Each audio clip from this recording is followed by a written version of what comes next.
good morning, everyone. I'm Madison Nosek here on KXAN Live. Thanks for joining me this morning. Right now, I want to show you guys a live look at downtown Austin. We just have a really pretty start to our morning, a gorgeous sunrise. It's kind of bright, but you can see it's going to be a really pretty morning. Hopefully, a really great day for everyone. Our good news for the week is that Travis County is no longer under a heat advisory. But our not so great news is that the rain that we thought we were getting isn't coming. But hey, we're waking up in Austin, Texas. Like I said, beautiful morning. It's a beautiful city. A lot of options for fun activities to do in the heat. As always, our weather team is tracking what's going on for the rest of the week. I had the pleasure of having Rich Siegel on my show this morning, so that was really fun. But Kristen, I do miss you.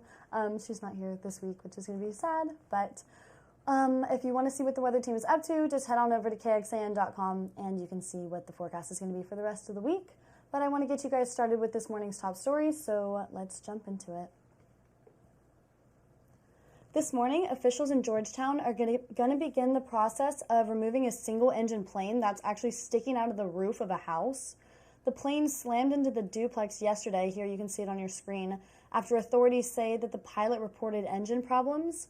Fire officials say luckily it's an unoccupied duplex and no one lives there, but officials say they got a call shortly before noon yesterday from air traffic controllers at the Georgetown airport that a small single-engine plane was having difficulty making it back to the runway. And like I said, they said it was having engine failure. Officials say that the pilot had a split-second decision to make and he veered away from a nearby apartment complex and landed in this home. The people on board have since been released from the hospital. Georgetown Fire says surprisingly it arrived to find the people that were on the plane walking out the front door of this duplex, thanks to help from neighbors. They say most of the damage is on the roof, as you can see, but the rest of the home isn't really in bad shape. The Federal Aviation Administration says that the National Transportation Safety Board is going to lead the investigation into this crash. Today could be the day that the federal government files a lawsuit against Texas. It's threatening to over the placement of buoys in the Rio Grande River. A 1,000-foot barricade of buoys is being installed in the river near Eagle Pass. The wall also has razor wire along the bank of the water. It's a way to deter migrants from crossing.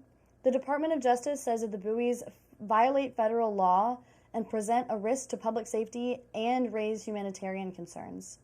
Now the DOJ says that Texas has until this afternoon to come up with a solution to remove the buoys or face a lawsuit.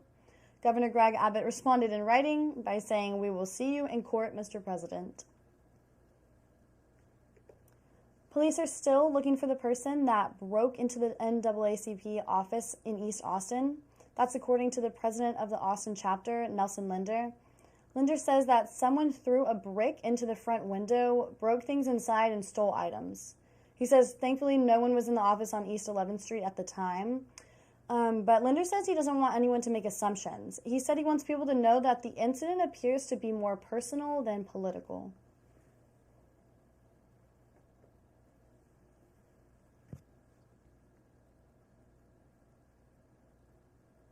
And finally this morning, in some lighter news, the results are in for the Barbenheimer box office battle. In the showdown between the two films with entirely different tones, Barbie took home the gold, and they made $155 million during their first 3 days in theaters, which is the highest opening so far of 2023. It's also the biggest opening ever for a movie directed by a woman.